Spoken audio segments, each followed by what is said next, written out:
So I'm going to walk you through the end-to-end tutorial using the Conda installation, which I definitely recommend if you can get that to work. Actually, we're going to do a little bit more than the end-to-end walkthrough because we need to do the pre-processing too, but yeah, so I'm going to the walkthroughs, and then let's go to the end-to-end tutorial. So first we're going to pre-process the reads, show you how to do that, and then after we do that, we're going to assemble all of our metagenomes, and then we're going to do viral binning, and then we're going to do prokaryotic binning, and then we're going to do eukaryotic binning iteratively. So the unbinned contigs from the viral binning go into the prokaryotic binning, the unbinned contigs from the prokaryotic binning go into the eukaryotic binning. So we're enriching at each step. And then we're going to skip these steps right here because these are optional. And then we're going to cluster the genomes and the proteins. Then we're going to classify the viral genomes, classify the prokaryotic genomes, and then classify the eukaryotic genomes. And after that, we're going to annotate the proteins, and then that will complete the tutorial basically. Okay, so I'm going to be working with the FASTQ right here. So these samples, you can see them if you go to VEBA, the main repository, and then you go down here, go to the test data. So these are the samples. They're subsets of the plastisphere data set from the original paper. You can go to download here, and then here's all the Zenodo. So I basically just downloaded these guys. Okay, so we have those, and I'm going to be using Slurm to schedule all my different jobs. And so I ended up installing this earlier today. You can see what my Conda environments look like. So here's all the different Conda environments installed. This one is a prototype that I'm working on, so ignore that. But yeah, so this is the main VEBA environment, which in the back end it calls each one of these, and then you can run the new syntax, and that is shown here. So if you watch the Docker tutorials I made, we use the old syntax where you have to activate each individual Conda environment and then run the specific script. But now we're going to be using the syntax from the new syntax, and that's where we just activate the VEBA main environment, call the main VEBA executable, calls, then we specify the module we want to use, and then we give it the parameters. So that's what we're going to be doing here. Let's see, so I'm going to activate this one just so you can see.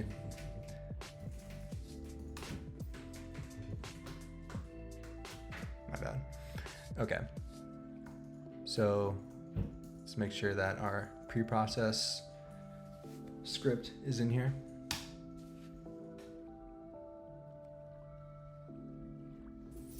It's loading. So we're just pulling up the help menu right now, of course. So I don't have enough memory on my head node to actually run that, so it's not going to work. But trust me, it's good. Another thing we can do is make sure that we have our VEBA database directory as an environment variable. So we can check that real quick, and we do. Okay, so now that we have our VEBA installed, and the installation that I did, I basically just followed exactly what's in this install in database configuration guide. So I cleaned up my Conda, made sure mom was installed. I downloaded the repository,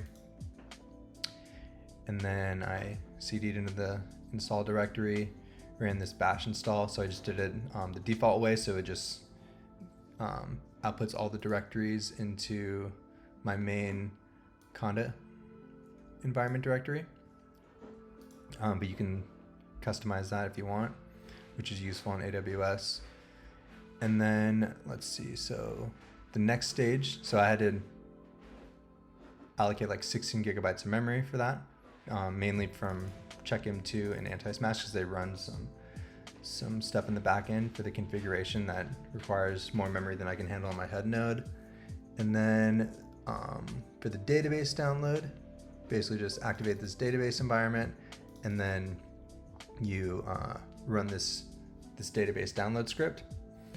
And you have to allocate like 48 gigabytes of memory for that, because you end up running like Diamond in the back end and MM62. So yeah, this is how I typically do it. Yeah, I usually do it with Slurm, but I've done it with QSub as well.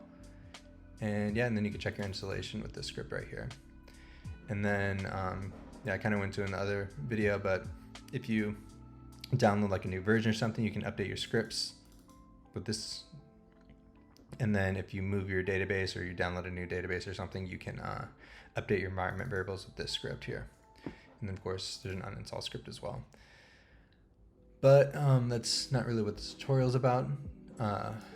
We are going to be doing the pre-processing. So let's pull this, or let's open this up. So this is what my typical command scripts look like. So we have our VEBA database right here. And we're gonna specify we want the human bowtie 2 index, so we can remove any contamination, because we're dealing with marine metagenomes right now. We don't want any human DNA in there, and sometimes it happens with contamination. And we also have our ribokamers, so we just want to count how many ribosomal kamers there are in there. And I have all my identifiers in this identifiers. Oh, actually, I haven't made that yet. So let's do that real quick. One way we can do that, so we have all our FASTQ files in there. You can use this compile reads table script, and it comes with VEBA. All right, so we want to give it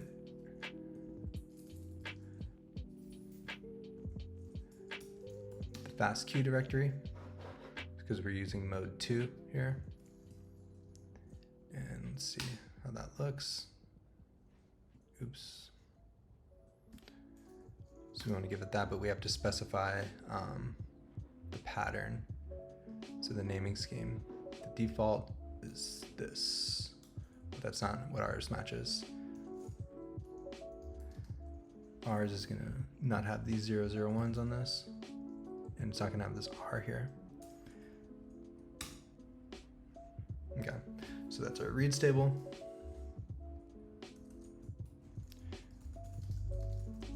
We can just put that here. That's where I usually put stuff like this. MISC reads table. For some reason it's taking longer than I would expect, but I think it's just because I'm running everything on the head node right now.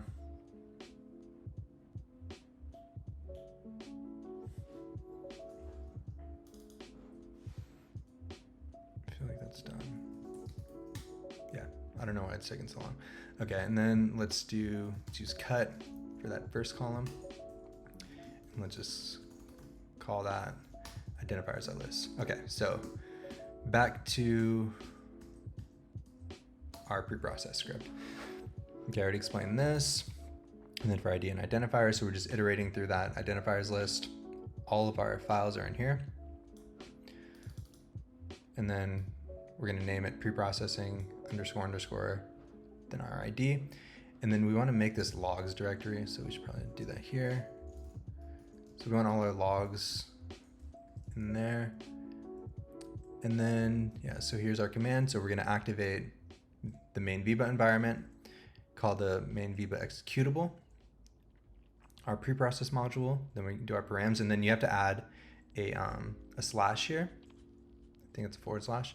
So add a / as an escape character, because we're using this a quote again, and we're already in a quote, so that's why we have to use that.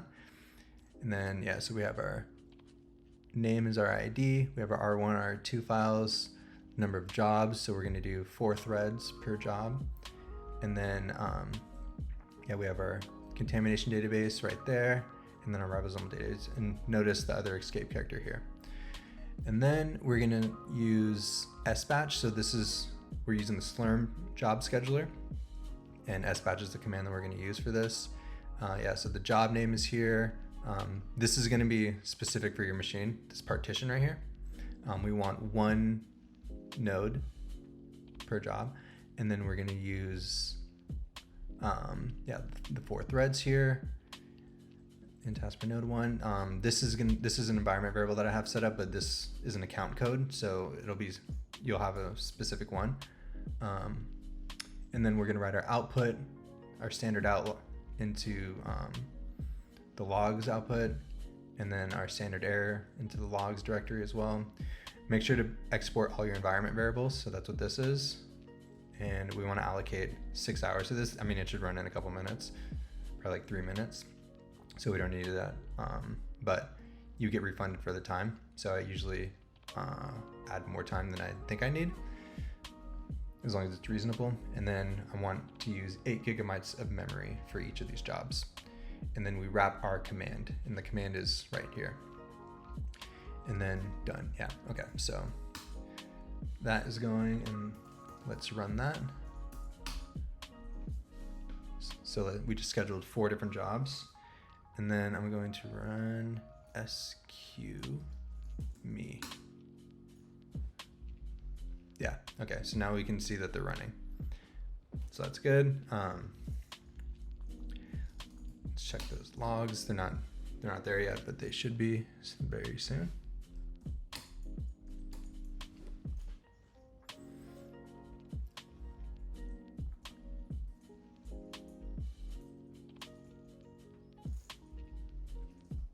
Make sure everything's running. Okay, they failed. So let's find out why they failed.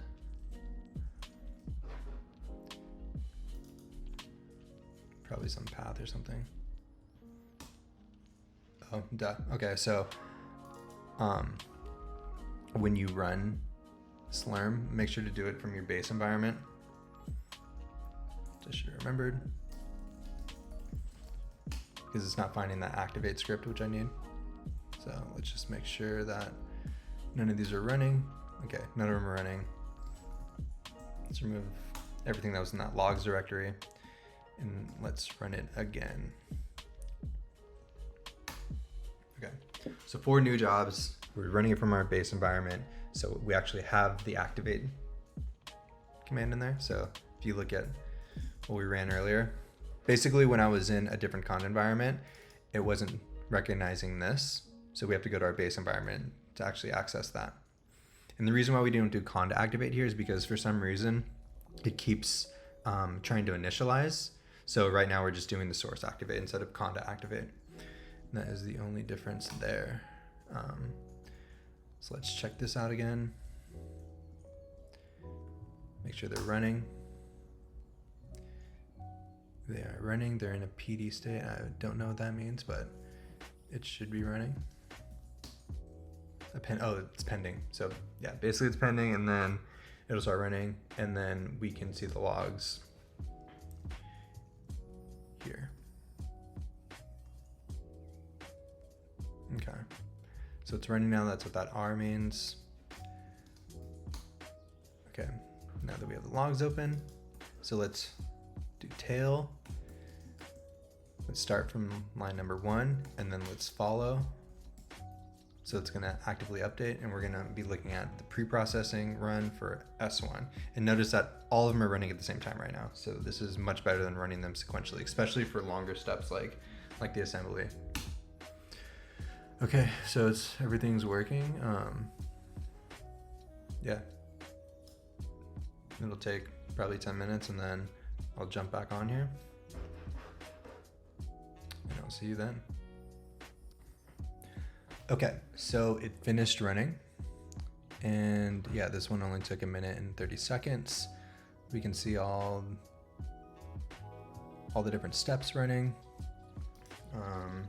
Let's see if anything else is running right now. Okay, so it's all finished. Let's make sure that everything looks good. So let's use tree, VEBA output, preprocess. Yeah. We'll just list it to it. Okay, so this is a nested directory, VEBA output, and then preprocess. And within preprocess, each sample has its own folder. So we have the checkpoints. We can see there's 4 different checkpoints. They're all fine. The checkpoint files are only created if they worked. So yeah, we have a checkpoint for each different step. And then yeah, we have the commands file. So this is to reproduce any of the commands that were run. Most of the analysis, like the working directory, is this intermediate file or intermediate directory. So we have our FASTP files, which makes an HTML file and a JSON file, and then also this sequencing statistics. And then we have bowtie 2, and that's where we align the reads to the contamination database, which is human in this case, and any of the reads that don't make it in, any of the reads that don't align to the human database are considered clean. And this is after we do the trimming with FASTP. And then we have bbduke, so this is where we count the number of ribosomal k-mers. And we have our log files here. So anything with the .e, that means standard error, standard out, and then return code. So if it worked, then the return code should be 0. And then our output, so we have our cleaned R1 and R2 reads, and they're symlinked from this intermediate directory, so we don't copy a bunch of files that we don't need to. And then same with S2, S3, S4. So everything looks good. All right, so the next step, we want to do the assembly.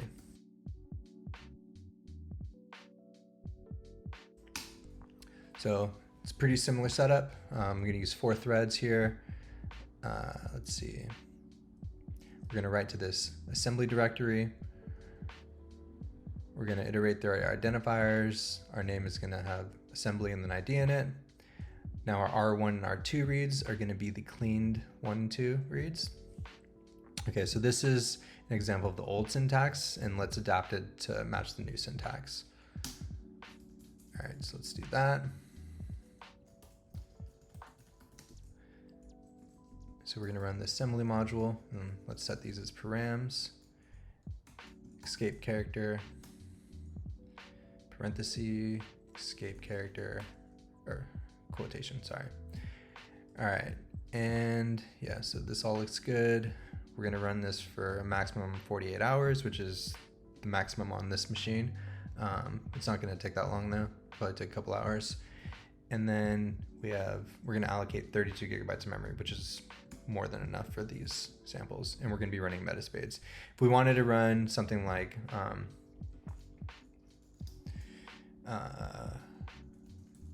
spades, we could do this instead of metaspades. If this was RNA-seq, we could do RNA spades.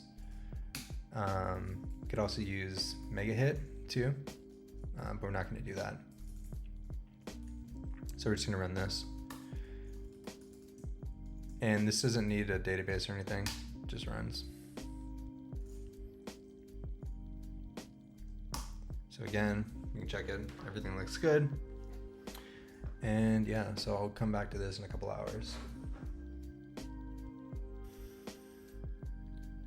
Okay, so we ran the assembly. Let's check it out. So let's use tree again. Then we're gonna listen to it. Okay, so there's a lot of intermediate files, which is a little overwhelming because you don't know which ones are the most important. So if you're curious about which ones you're actually supposed to analyze in the end, go to the main VEBA repository. And then, where is it? Oh, then go to quick guides. Okay, so here's kind of like a quick interpretation guide for each of the modules. So we're gonna go down to assembly, and the main files for this, they're gonna be the scaffolds.fasta file and the map sorted BAM file, because we're running metaspades. If we ran like RNA spades or something, then it would be transcripts.fasta. And if we ran fly, then it would be assembly.fasta.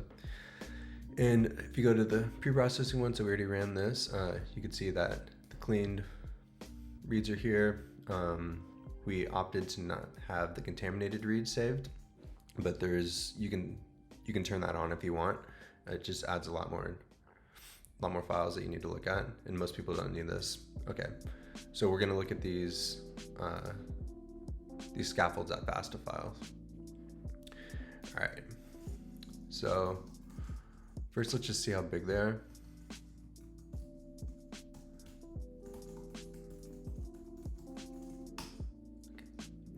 Okay, there's symlinks, so we have to add the link in there so it follows it. Okay, so they're all decently sized. Next, we can look at the ckit stats file.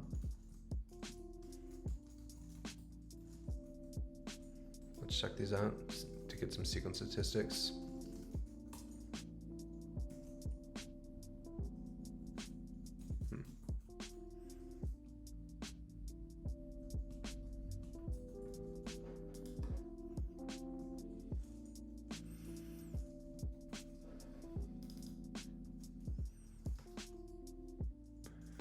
That was weird. Okay, let's. Oh, duh, because they're gzipped.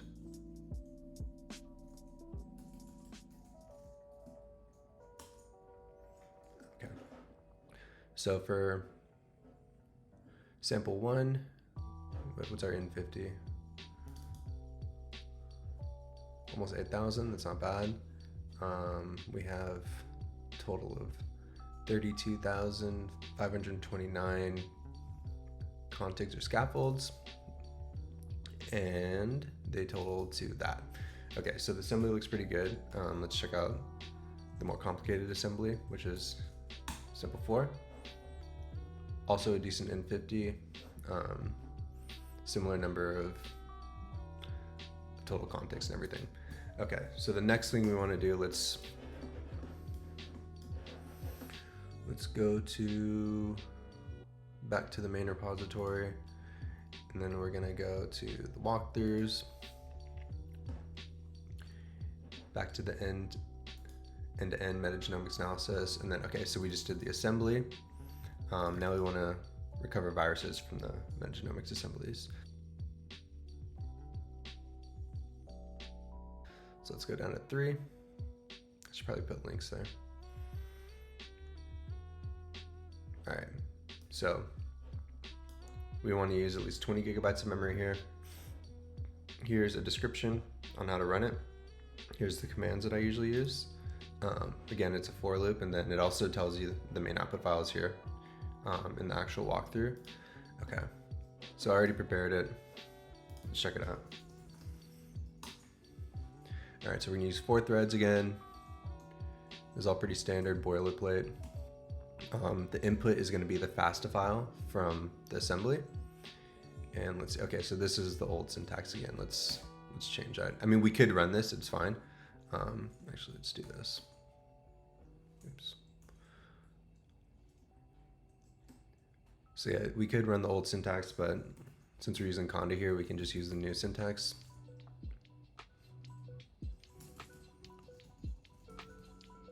Remember that escape character here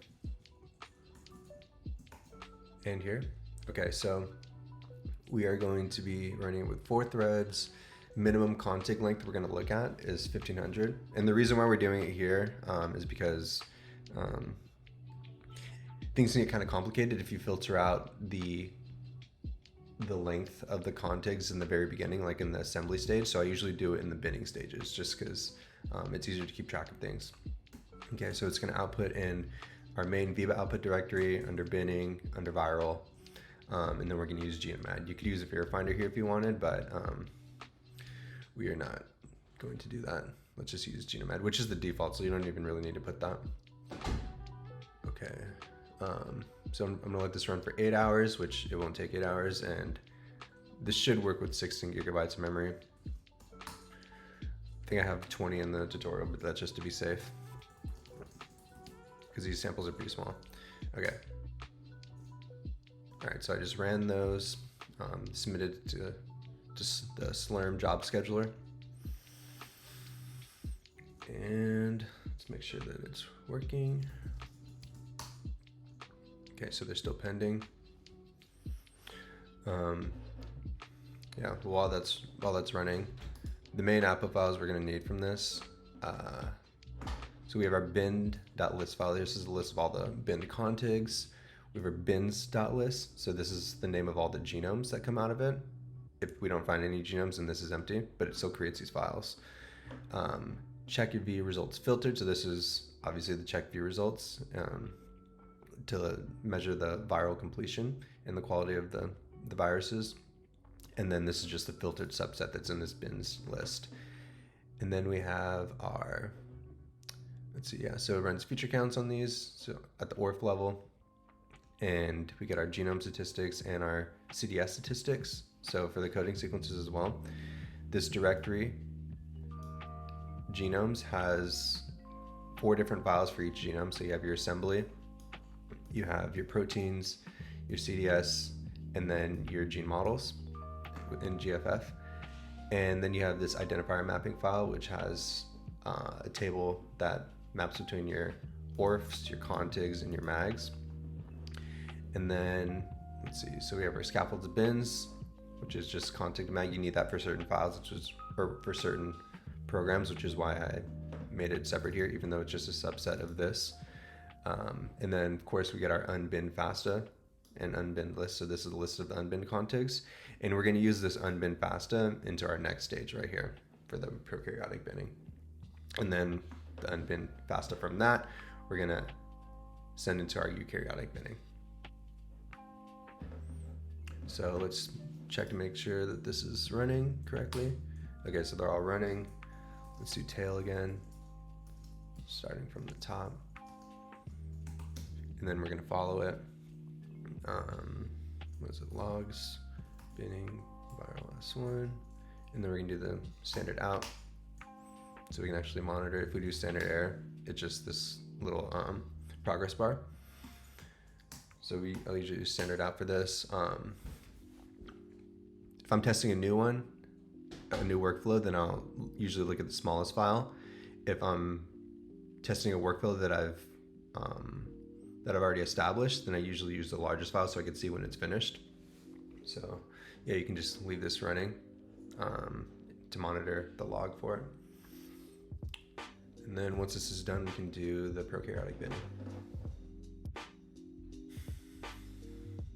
Okay, so let's see how the binning-prokaryotic went. Let's look at the log files. Oh, I guess, no, we ran binning viral, my bad. Okay, so sample 1 finished in 12 minutes, and sample 4 finished in 21 minutes, and that's the biggest one.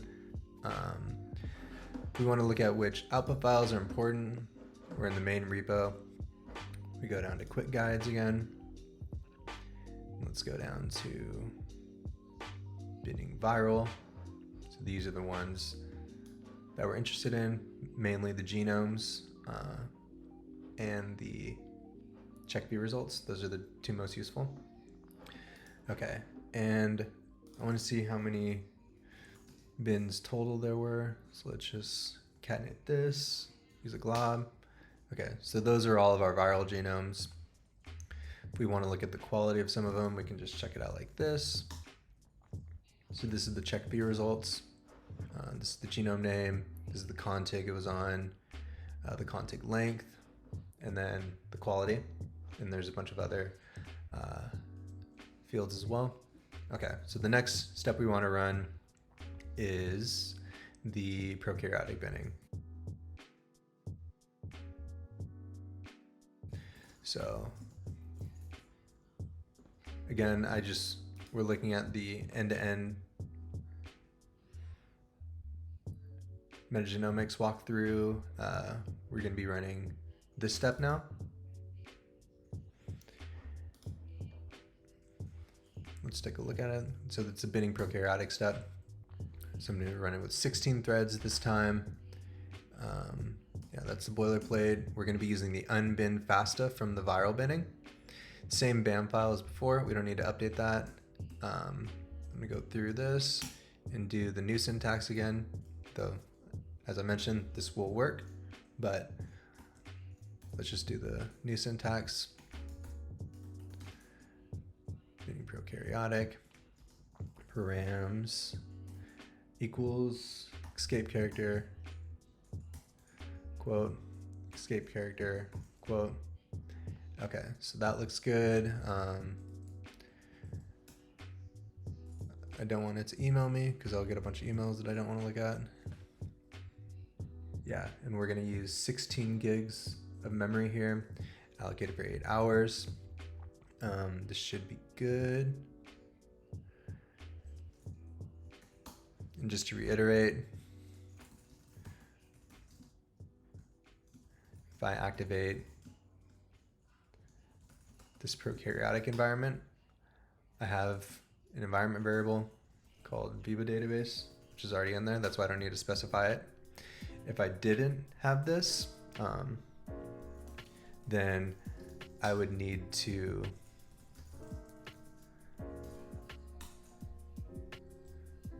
go over here and do VEBA database and then the path to it, but don't need to. It does it in the back end.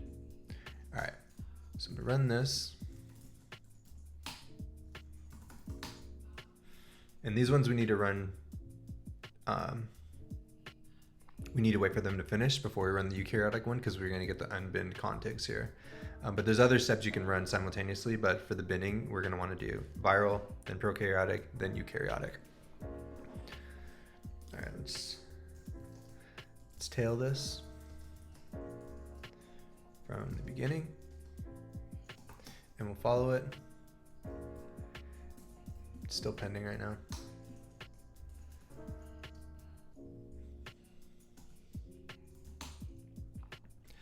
So this S job is just an alias that I made that basically runs this, but then extends out the names. All right, let's try this again. Oops.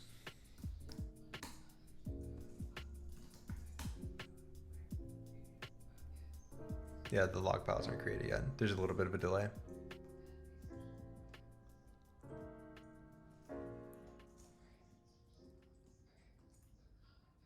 But it's running, so it should be good.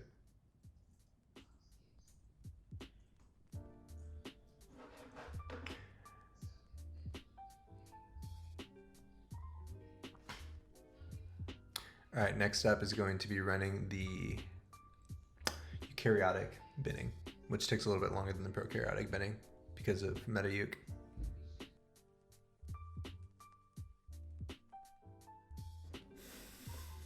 Okay, so we just ran the prokaryotic binning. Next stage is to run the eukaryotic binning. All right, let's go down to step 5. This is the command we want to run. So basically we're just going to use the, here, I'll just pull it up here. Okay.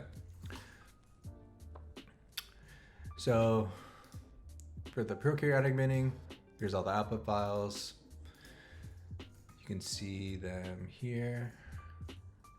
Prokaryotic. So let's just look at sample 1. All right, output files are there. Let's see how many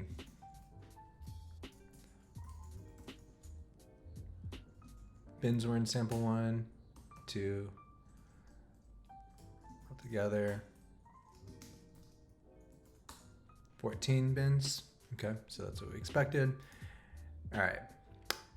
Next step is to do the eukaryotic binning. So let's get that command set up. All right, so here's the command script. We are going to use the unbin FASTA from the prokaryotic binning. The BAM file, we're going to use the same one from the assembly. So we use the same one for viral, prokaryotic, and eukaryotic binning. We don't need to make subsets of it. Now let's use the new syntax. So module, eukaryotic binning, params equals escape character, quote, FASTA, blah, blah, blah. We got the threads in there, another escape character, and then a quote. Anything else we need to run? I think we're good on that because the VEBA database is used in the back end. Yeah. And by default, it's going to use the micro-euc 50 database that I've created. So we go over to, let me just run this real quick. Okay, so we're going to use a maximum of 48 gigabytes of memory. And actually, no, let's do this. Let's bump this up to 64. And then we're going to use, we're going to set a memory threshold for MM62. So it won't go over this threshold. Let's go to this. Okay, I'll need to update that as well. All right. So let's go to the actual binning-eukaryotic script. So this is the executable that's running. All right, we're gonna use this right here. So metagenomics split memory limit, and then the default is set to 36 gigs. Let's set it to 48 gigs. So it'll run a little quicker.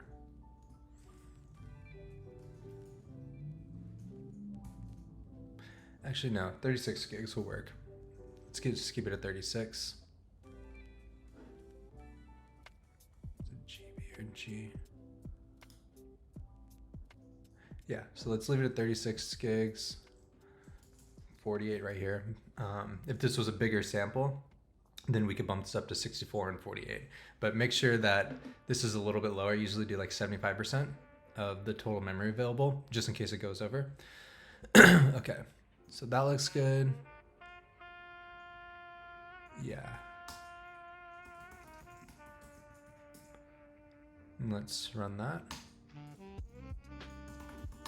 Oops. So SQME. So it's pending right now. And when that's done, it should make a couple files. We go down to VEBA. And we go down to our walkthrough. Actually, no, let's go to the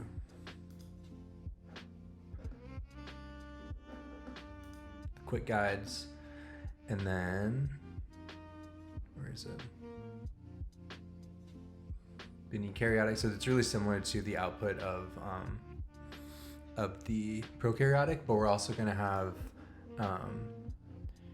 genomes and proteins and tRNAs for the organelles if we find any. So that's one difference here. And then obviously instead of check-in, we're going to have Busco for the quality assessment. But let's see. Okay, it's all running.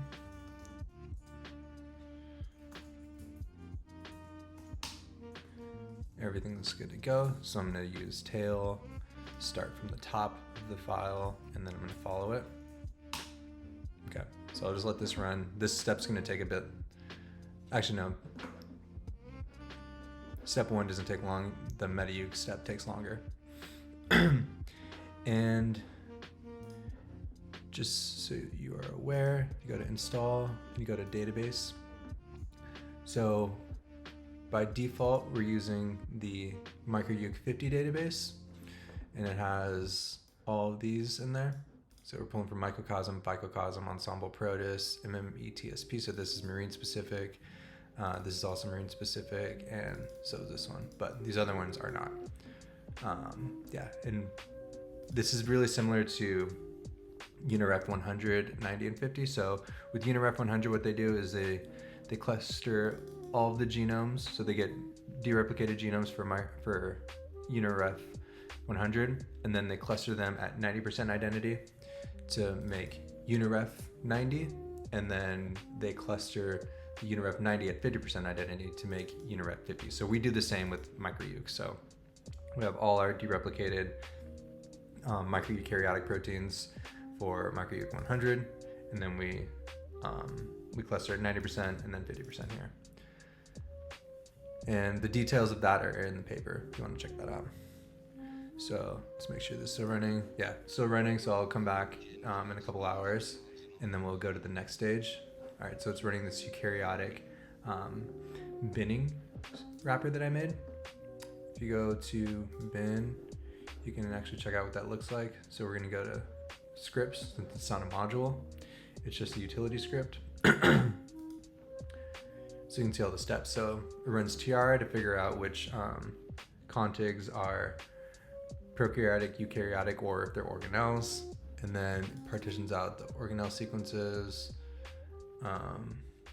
Runs meta-euc, runs pyrotical on the organelle genomes if it finds any, runs BARNAP on everything, tRNA scan on everything, and then it symlinks it. And if you go down to the very, very bottom, you can see all the different parameters.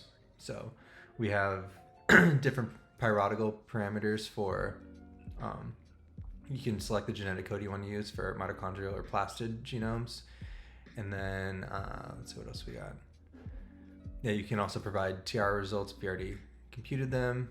And then you have the scaffolds of bin. So this is optional, but you can add it if you're looking at a metagenome at that point, or if you have a bunch of genomes that you can concatenate together, and then you want to partition out the proteins in the gene models by the genome. So yeah, we automate that, and yeah, we have different codes and everything for tRNA scan as well, specific to the nuclear genome, mitochondrial or plastid. Yeah, so this is going to run for a bit. And then we'll reconvene after. We'll do the clustering and then the annotation. Okay, so earlier we ran the eukaryotic binning for the 4 different samples, and let's see. So the main files we want to look at, I'm just on the end-to-end walkthrough right now. Let's go to number 5. So these are the main files we want to check out, or these are all the files actually. But the thing I want to see is I want to know how many bins are there. So I'm just going to look at this file for all of them. All right, so I'm here. Here's my directory. And first let's look at one of the log files. Let's look at the biggest one, sample 4. All right, so it took almost 3 hours to run. And it looks like we found some bins, which is good. All right, so we found 2 bins, 2 eukaryotic bins, and the thresholds that are default here are going to be completion must be greater than 50% and contamination must be less than 10%. All right, so that's just for S4, and for all of them, what is that? 1, 2, 3, 4, 5. Yep, we have 5. Okay, so we have 5 medium to high quality eukaryotic bins, which is pretty good.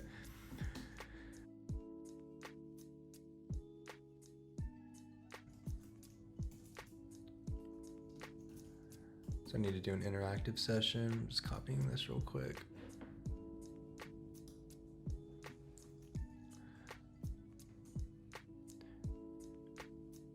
So on my system, the head node is really, really minimal. So I can't even run pandas in a Python shell. So I have to make an interactive environment really quick so I can run the next step. So this is typically what I do for using Slurm to run an interactive session. Bash right there. All right. So the next thing we want to do, because we're going to run the clustering module, so we're going to skip these, and we're going to go straight on because they're optional, and then we're going to go straight into the clustering. And yeah, and then once the clustering is done, we can run classify viral genomes, prokaryotic genomes, eukaryotic genomes.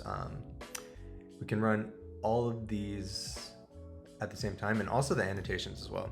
So the clustering is the limiting factor right now. So let's get that done. Should be pretty quick. Okay, so input into the clustering algorithm is going to be this, we call it a genomes table, and basically it's organism type, so prokaryotic, viral, eukaryotic, and then ID sample, your genome ID, the path to the genome, and then path to the proteins. And then you can also have the path to your CDS and path to gene models. So we have a script that's loaded into every VEBA environment called compile genomes table. It's pretty easy to run. You just need to run it manually though, after you've done all of your different binning steps. And then, yeah, you just give it the path to your binning directory and then the output for where you want it to go. All right, so now that I'm in an interactive session, let's just activate, we can activate the main environment, it should work. Let's make this directory, I don't know if we have it yet. Misc, oh, we already have it. What's in there? Oh, it has a reads table, yeah. Okay, so we have that, and let's see this compile genomes table script. So it should be in your path with all the different VEBA environments. I had to do an interactive session so I can actually run it. It's not very compute intensive, it just loads pandas, and the head node is really basic for this one. All right, so then here's our binning directory. And then, yeah, so we can just do relatives paths, that's fine. All the defaults should work. We don't want a header here. All right, and it looks like this. So everything looks good. It would let us know if there are any missing files or something.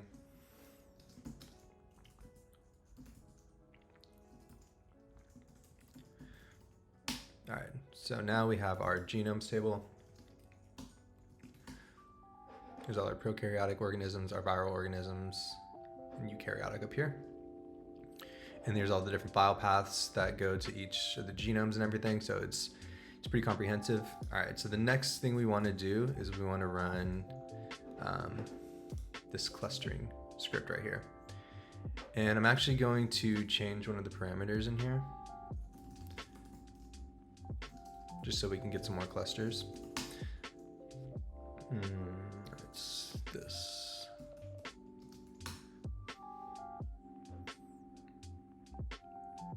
Because I made another tutorial for Docker, and I recently made a change where you can control for the alignment fraction. So I'm just going to lower the alignment fraction so we can get more clusters just for the sake of the tutorial. Okay, where is that? Right here. Alignment factor threshold. So we'll do that. All right, so I'm gonna activate my base environment again. And then I'm going to pull up the clustering script that I made earlier. Okay, so for this one, we don't need to run it for each sample because we're compiling all the results together. So we don't have a for loop here. Makes it a little easier. Okay, so yeah, VEBA cluster params. Yeah, this looks good. Our input file is going to be that genomes table we just created. Our output directory is going to be VEBA output cluster. Number of jobs we're going to do is 32. We are going to use the linclust algorithm in MM62. Yeah, sure. We'll do some local clustering too. And let's change this to 0. All right, so I'm going to need 24 gigs of memory. I'm gonna let it run, actually, let's let it run for 8 hours. I think this should be fine. All right, so I'm gonna let that go.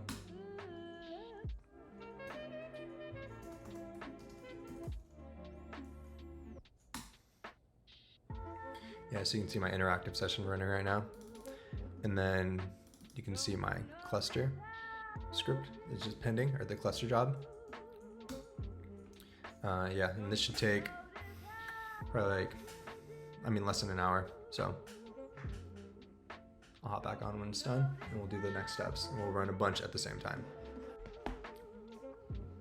Okay, so we ran the clustering earlier. Let's just take a look at the results. Logs, cluster, output. Okay, so this is the log file for it.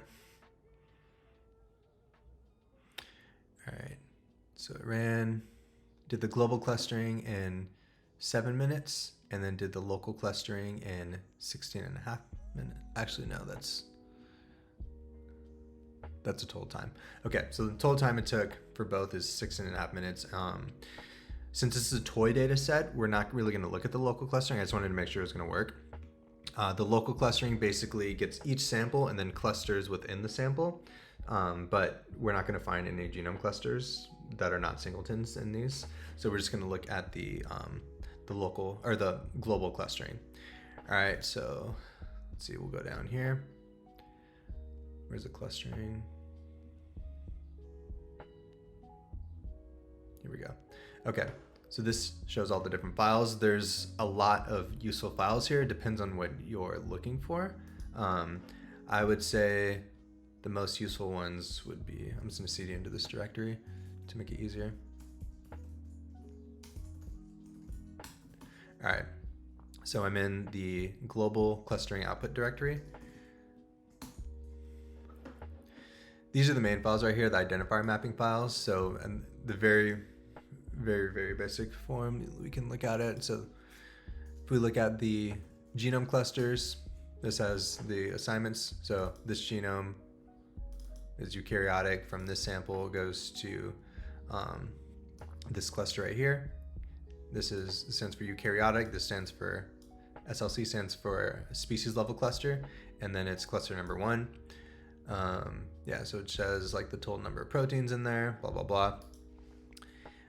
Yeah, we have a bunch of viral clusters.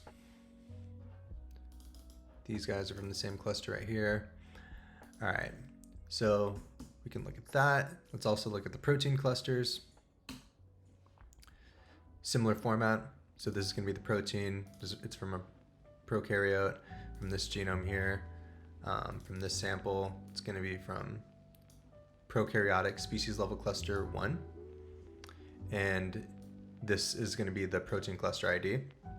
So prokaryotic species level cluster number 1, SLC specific protein cluster number 1. Okay, so we have a bunch of those right here. All right, so let's see. We also have these pan-genome tables, which are pretty useful to look at. Pan-genome tables.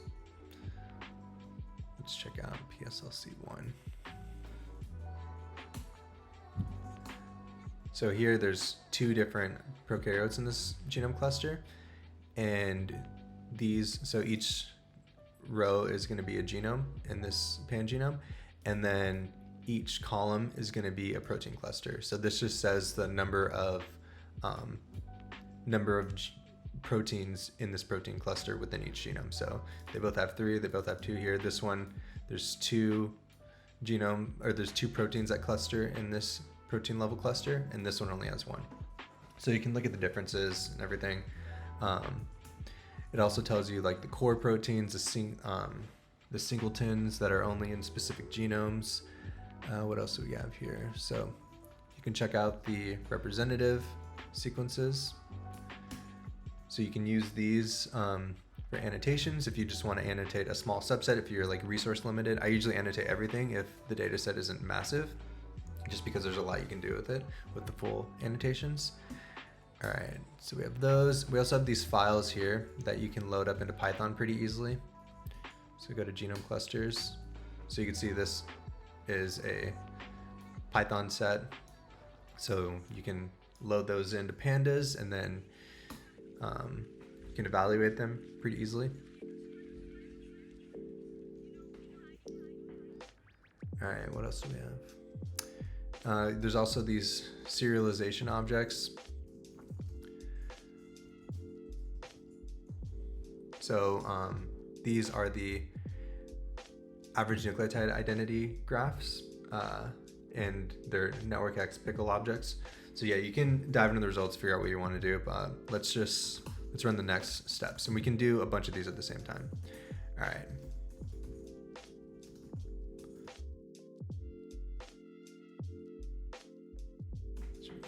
Okay, so right now we're going to run the prokaryotic classification, the eukaryotic classification, the viral classification, and the annotations all at the same time because they're not dependent on each other. All right, so first let's do the viral classifications. This one should be the easiest because we ran GenomeAdd earlier, and it does the taxonomy assignments for you in the back end. So we basically are just going to load that data and then output it. All right, so let's make sure this file exists. It does. So this is our genome to genome cluster file, or mags to SLCs. Yeah, so we're just gonna use 1 GB of memory here, let it run for an hour, even though we probably don't even need that much time. All right, so we're gonna run that.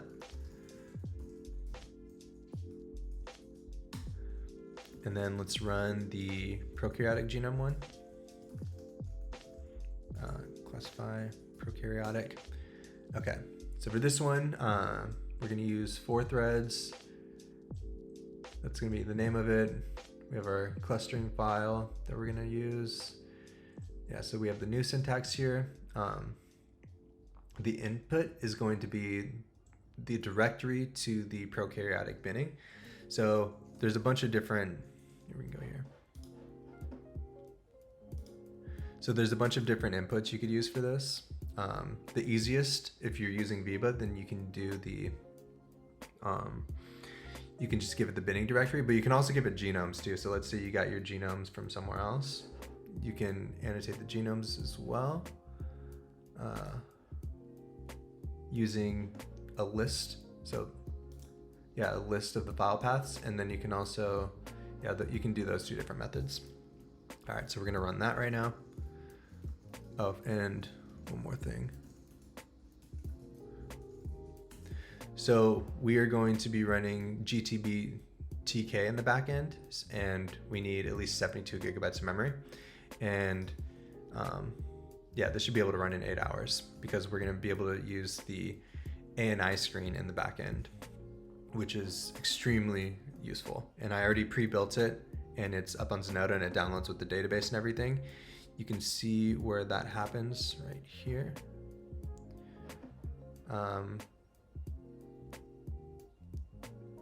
Yeah, there's this match screen right here. So we already pre-built this, put it on Zenodo. When you download your database, it downloads it for you and runs it automatically in the back end. So you don't have to do that. All right, so we're gonna run that one.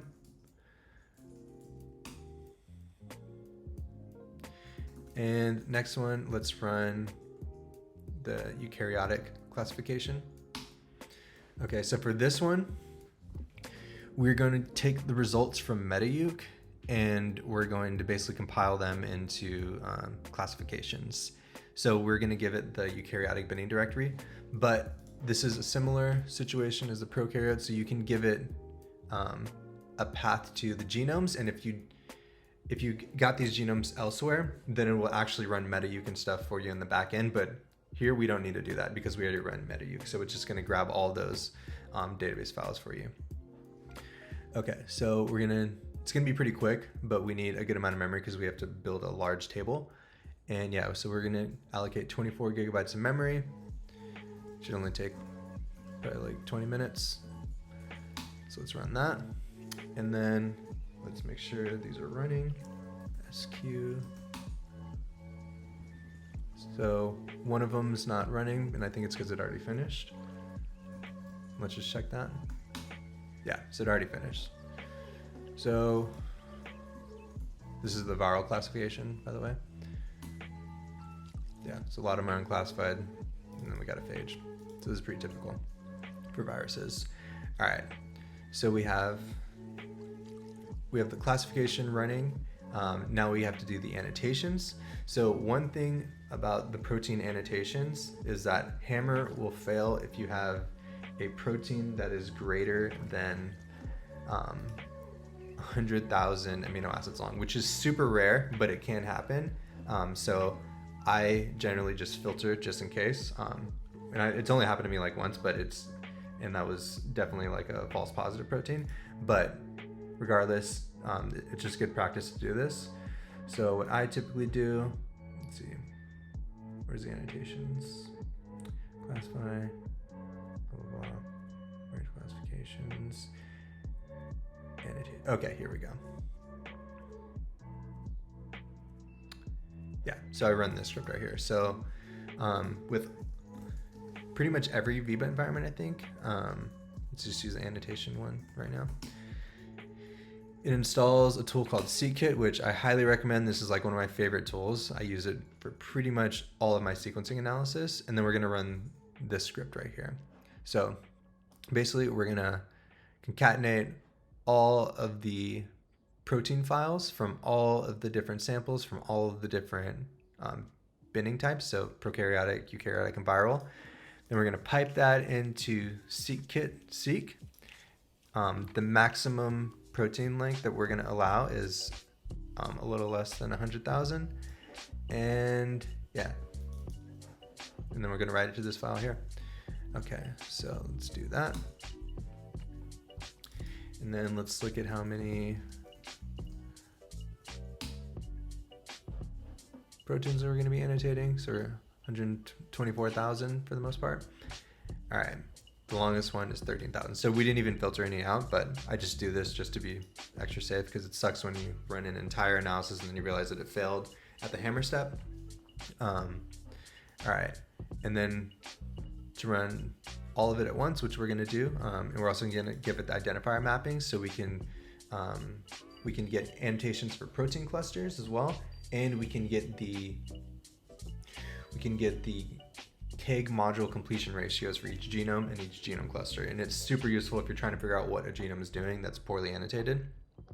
All right, so yeah, this is the command for it. We're going to use uniref 50 because we're looking at a marine data set, and uniref 50 works pretty well for poorly characterized systems. Yeah, it's pretty standard. I already have the script here though, so we don't need to copy and paste that. Annotate. All right. Yeah, so we're gonna do 4 threads, and I'm gonna make a new update for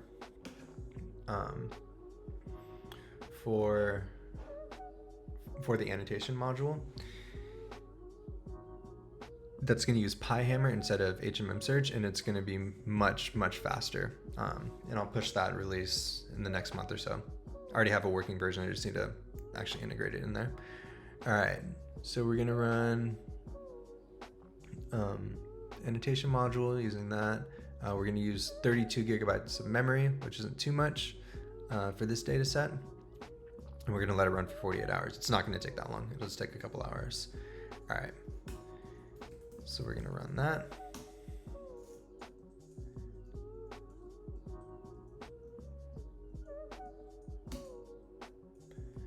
So the classification modules are still running. The annotation is pending, but it should run. So then I'll jump back in when this is done, and then we can take a look at the results.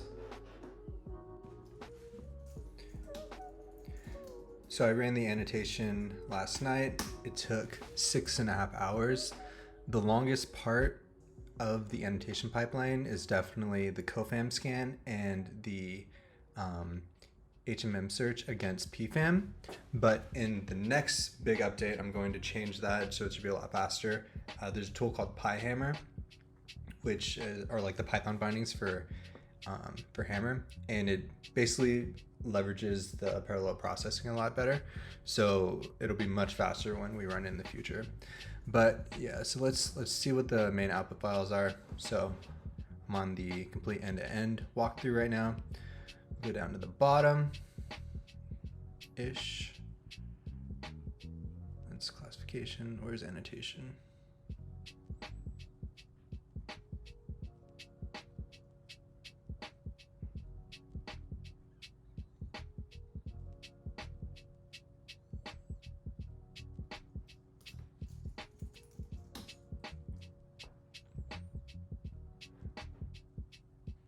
Okay, yeah, so there's not that many output files. The main ones are going to be annotations for the proteins, and then if you give it clusters, you get annotations for the clusters. So let's check out the output, just seeding into it. Okay, so we have the following files. These are going to be our consensus annotations for all the different proteins. So each line is a protein. Since we gave it our protein clusters, the identifier mapping from the clustering, we have a bunch of information that's really useful too. So like the genome cluster, the sample of origin, protein cluster, let's see what else. Yeah, so we have uniref annotations, we have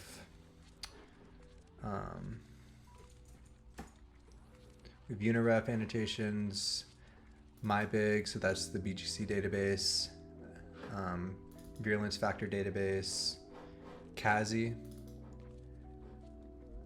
We also have PFAM from AMR Finder, anti-FAM, so this could be like potential spurious hits, and then of course COFAM. All right, so we have that for each protein. And then we also have consensus annotations for our protein clusters.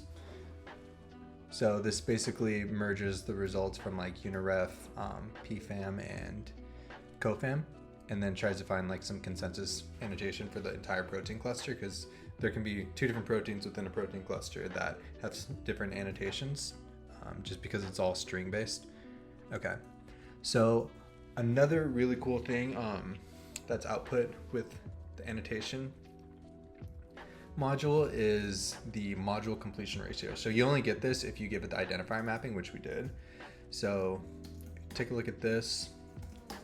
We have the we have each genome for the columns, and then for the rows we have different KIG modules, and then we also have their completion ratios as well. So in this case it's 100% complete, in this case it's 0% complete. So this is really useful if you're trying to figure out what an organism is doing. And we also gave it we also provide genome cluster level as well. So we have our prokaryotic species level cluster 1, and then yeah, we see that it's complete in this one, but then for this virus it's obviously not in there. So that's really useful. So let's go to the classifications, which are pretty straightforward.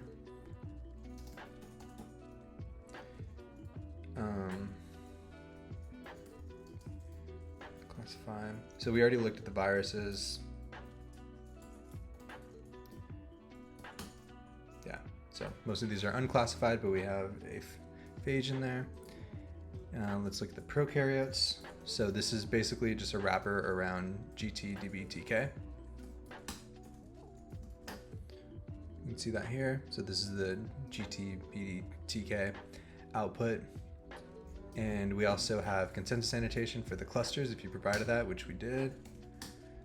So we have genome cluster annotations, and then for the eukaryotic classification, we have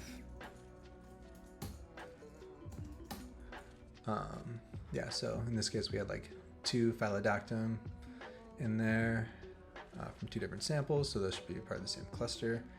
And yeah, let's see what else we got. Yeah, we have a couple other euks in there as well. And these annotations, or these classifications, are based off of the microeukaryotic protein database and the meta-euc calls for it when it's building the gene models. And similarly, we have genome cluster level taxonomic classifications as well. So that's basically it. That's the entire end-to-end tutorial. And that's usually the walkthrough that I do, or the analysis that I do when I'm running this on a new data set. Another bit, I can't run it right now because our servers are down, the grid is down, but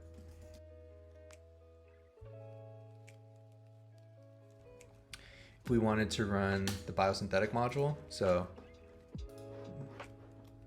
if we wanted to do this tutorial right here, bioprospecting for biosynthetic gene clusters.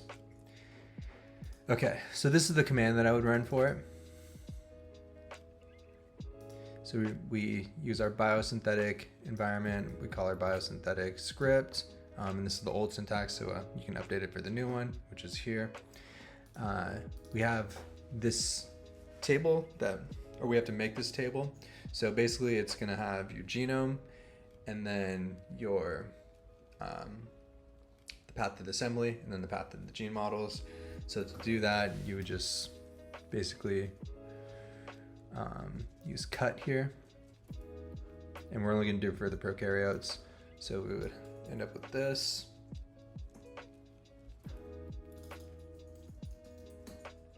So we're using our genome table here. So we're piping that, and then we're grepping to only grab the prokaryotes, and then we want columns 3, 4, and 7, and that you end up with this. So genome assembly, and then the gene models. Okay, and then that would be the input into the biosynthetic module. And I ran it earlier. So let's take a look at those results.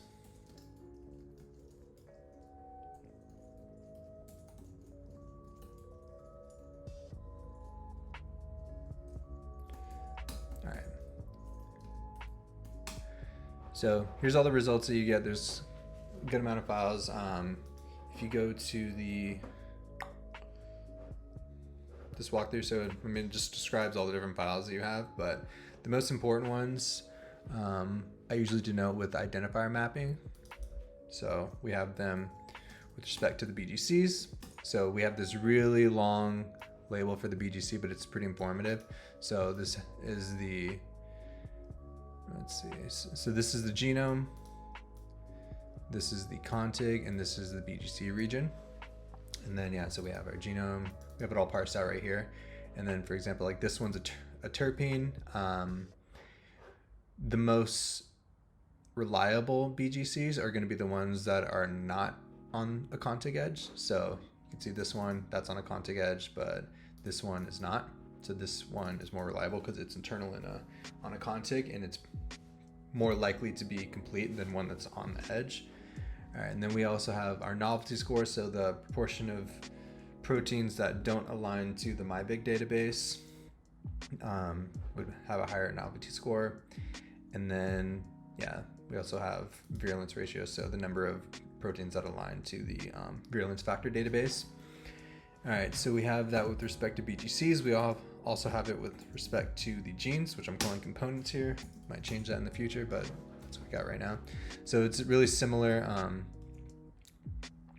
It's a really similar table, but instead of with respect to the biosynthetic gene cluster as a whole, it's with respect to each gene that's in there.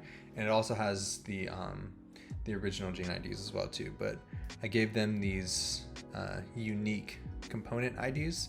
So this is going to be the BGC right here, and then it's _3. That means it's going to be the third protein in this BGC, and then it's going to start here, it's going to end here, and then it's going to be on the negative strand.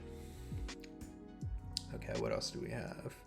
There's chronoplots, and I forgot to mention we have chronoplots for the taxonomic classification for prokaryotes as well.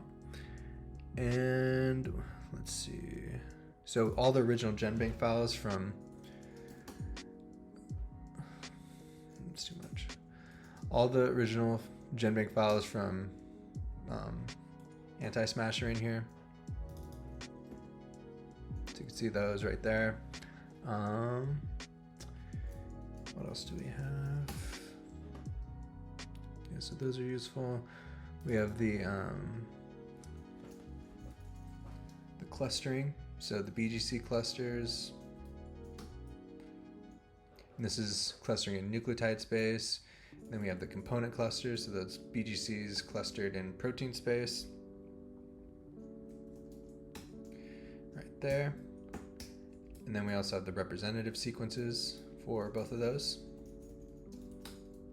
Right here. So these would be the proteins. These would be the nucleotides. And we have, since we do the clustering, we also have the prevalence tables, just like when we ran the actual clustering module. And these are really useful. So what you're looking at here, these are all the different BGCs. This is a protein cluster within all of the BGCs. So you can kind of, so you could run this through like hierarchical clustering or something and figure out which BGCs are the most similar based off of their protein content. And we have a similar one for nucleotide space, but instead of clustering the BGCs, we are clustering the genomes. So yeah, you can cluster genomes by their BGCs. But yeah, that's pretty much the entire workflow right there. You can do like phylogenetic analysis and everything, and there's some other modules you can run, but typically this is what I would run for a new data set. So yeah, if you have any questions, please feel free to reach out. If you encounter any issues, go to GitHub and then post an issue on there. Made a new logo last night. Yeah, so the issues are here. Just make one there. And yeah, good luck.